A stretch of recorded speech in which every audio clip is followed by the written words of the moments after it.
Hello friends, khanstudy.com में आपका स्वागत है। आज हम क्लास 6 के साइंस को बेसिक टू एडवांस लेवल का जो है क्लास शुरू करने जा रहे हैं। देखिए, ऐसा बार एग्ज़ाम में पाया गया है कि बहुत सारा क्वेश्चन आपको आउट ऑफ सिलेबस लगता होगा, लेकिन वो सभी क्वेश्चन आउट ऑफ सिलेबस नहीं होता है, वो सिलेबस से ही होता है। क्लास 6 से लेकर के क्लास 10 तक का ही सवाल होता है। तो इस तरीक़ा से हम लोग जो भी क्वेश्चन इंपॉर्टेंट होंगे, जो भी परीक्षा की दृष्टि से आपको ऐसा लगेगा कि ये क्वेश्चन परीक्षा में पूछे जा सकते हैं, उसको मैं आप लोगों के सामने लाने का कोशिश करूंगा। तो आज हमने जो टॉपिक लिया है वो क्लास 6 से लिया है। ठीक है, ये क्लास 6 का टॉपिक है फूड, यानी कि भोजन। भोजन में हम लोग जानेंगे। ठीक है, ये उसका पार्ट 1 है, जल्दी ही इसका पार्ट 2 अपलोड किया जाएगा। तो आप लोगों से निवेदन है कि जिन लोगों ने सबसे पहले तो हमारे चैनल को सब्सक्राइब नहीं किया है, वो हमारे चैनल को जो है वो सब्सक्राइब कर लें। ठीक है, वो हमारे चैनल को सब्सक्राइब कर लें और घंटे का जो बेल आइकन होगा ना, घंटे का जो बेल आइकन होगा उसको भी दबा दें। ठीक है, तो चलिए हम वीडियो को शुरू करते हैं। सबसे पहले हम लोग जानते हैं कि ये जो हमारा जो भी हमारा टॉपिक है उसको आप ध्यान में रखें। ये हमारा क्लास 6 से रिलेटेड है। किससे है? क्लास 6 से रिलेटेड है। ठीक है, इसमें आप कन्फ्यूजन में नहीं पड़िएगा। क्लास 6 जैसे ही कंप्लीट हो जाएगा, उम्मीद है फिर हम क्लास 7 में जाएंगे, फिर क्लास 8 का, फिर क्लास 9 का, फिर क्लास 10 का। ठीक है, इस तरीके से हम 10 तक के साइंस को कवर कर लेंगे। इससे फिर ये होगा कि कोई भी सवाल जो है हमारा एग्जाम में छूटेगा नहीं। तो चलिए, धैर्य बनाए रखिएगा। ठीक है, छोटा छोटा सवाल जो आप जानते हैं, आपको लगता होगा कि हाँ हम तो ये चीज़ जानते हैं, लेकिन नहीं, उसी से सवाल एग्जामिनर पूछता है जो है जहाँ पे आप फंस जाते हैं। तो चलिए शुरू करते हैं। आज हम भोजन में कुछ टॉपिक पढ़ने जा रहे हैं। उस टॉपिक का नाम है शाकाहारी। शाकाहारी किसे कहते हैं, हम लोग को इससे जानना है। ठीक है, चलिए पर बहुत ही बारीकी से समझेंगे इसको। ठीक है, शाकाहारी किसे कहते हैं, तो चलिए समझते हैं। ऐसे जंतु जो केवल पौधे एवं उसके उत्पाद को भोजन के रूप में खाते हैं। मतलब कोई ऐसा जंतु है जो पौधा ही खाता है या पौधे का उत्पाद यानी कि फल फूल, उसके अलावा वो कुछ भी नहीं खाता है, सिर्फ पौधे पर निर्भर रहेगा। या तो उसको पौधा को खाएगा, या तो उसके पत्ते को खाएगा, या फिर उसके फल को खाएगा, या फिर उसके फूल को खाएगा। ऐसा जंतु जो सिर्फ पौधा पर ही निर्भर रहता है, ठीक है, और उसके उत्पाद को भोजन के रूप में खाते हैं। ठीक है ना, तो ऐसे जंतु जो उसके उत्पाद को भोजन के रूप में खाते हैं, ठीक है, वह शाकाहारी जंतु कहलाते हैं। तो अब इसका उदाहरण के तौर पे आप समझ लीजिए कि शाकाहारी जंतु में कौन कौन सा आता है। जैसे हिरन। हिरन क्या है? ये हिरन क्या है? हिरन मांस नहीं खाता, वो सिर्फ पेड़ पौधे पे ही निर्भर है वो। ठीक है, या तो वो पौधे को खाएगा, या तो वो घास को खाएगा, या फिर पौधे से उत्पन्न फल फूल को ही खाएगा। उसके बाद हमारा जो दूसरा में हम देखिए यहाँ पे आपको लिखा दिए हैं, वो है बकरी। बकरी क्या खाती है? बकरी घास खाती है। तो वो सिर्फ घास पे ही डिपेंड है, वो आप उसको मांस दीजिएगा तो वो मांस नहीं खाएगी। ठीक है ना, इसलिए बकरी भी शाकाहारी है।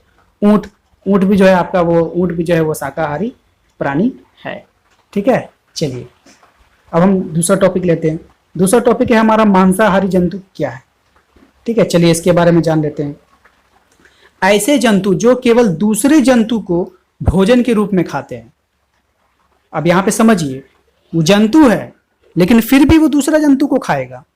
ठीक है, ऐसे जंतु जो केवल दूसरे जंतु को भोजन के रूप में खाते हैं, वो मांसाहारी जंतु कहलाते हैं। मांसाहारी की आपको परिभाषा बढ़िया से याद कर लेना है। ठीक है, इसमें आपको कंफ्यूजन नहीं होना चाहिए। मांसाहारी किसे कहते हैं? मांसाहारी ऐसे जंतु को कहते हैं जो केवल दूसरे जंतु को भोजन के रूप में खाते हैं, उसे मांसाहारी कहते हैं। जैसे में हम आपको एग्जाम्पल में यहाँ पे बता दिए हैं, शेर एक ऐसा जंतु है जो दूसरे जंतु को खा जाता है, अपने से छोटे हिरन को खा जाता है, गाय पर हमला कर देता है, बैल पे हमला कर देता है। इस तरीक़ा से जंगल में जितने भी छोटे छोटे प्राणी हैं उस पर हमला कर देता है। बाघ भी एक तरह का जो है आपका, बाघ भी जो है एक तरह का मांसाहारी जंतु है, वो सिर्फ मांस पर ही निर्भर रहता है। चीता, ये सब मांसाहारी जंतु है। ठीक है, तो चलिए नेक्स्ट टॉपिक को हम जानते हैं। नेक्स्ट टॉपिक में हमारा सर्वाहारी। ये बहुत ही इंपॉर्टेंट टॉपिक है। ठीक है, इसको समझिए आप बढ़िया से। ऐसे जंतु जो पौधे एवं जंतु दोनों को भोजन के रूप में खा जाते हैं। ठीक है, पौधा तो खाता ही खाता है, जंतु को भी खा जाता है। ठीक है, यानी दोनों चीज का मजा लेता है वो।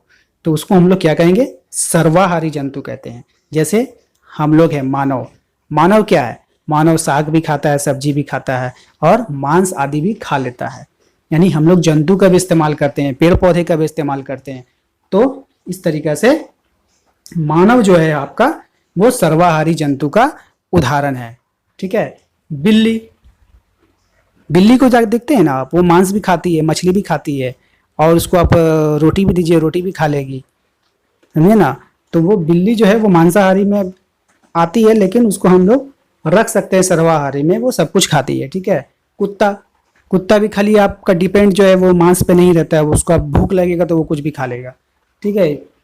तो ऐसे आप देख लीजिएगा, जैसे यहाँ पे बिल्ली है, कुत्ता है, तो ये मांसाहारी में आ सकता है। ठीक है। लेकिन हमने इसे आपको समझाने के लिए इसके सर्वाहारी में रखा है, ताकि आपको समझ में आ जाए कि सर्वाहारी होता क्या है।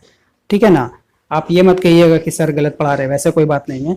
बिल्ली जो है और कुत्ता जो है वो मांसाहारी में आ सकता है, क्योंकि इसके आगे के 2 दांत निकले हुए होते हैं, वो मांसाहारी के पहचान है, वो मांस को फाड़ने के काम में आता है।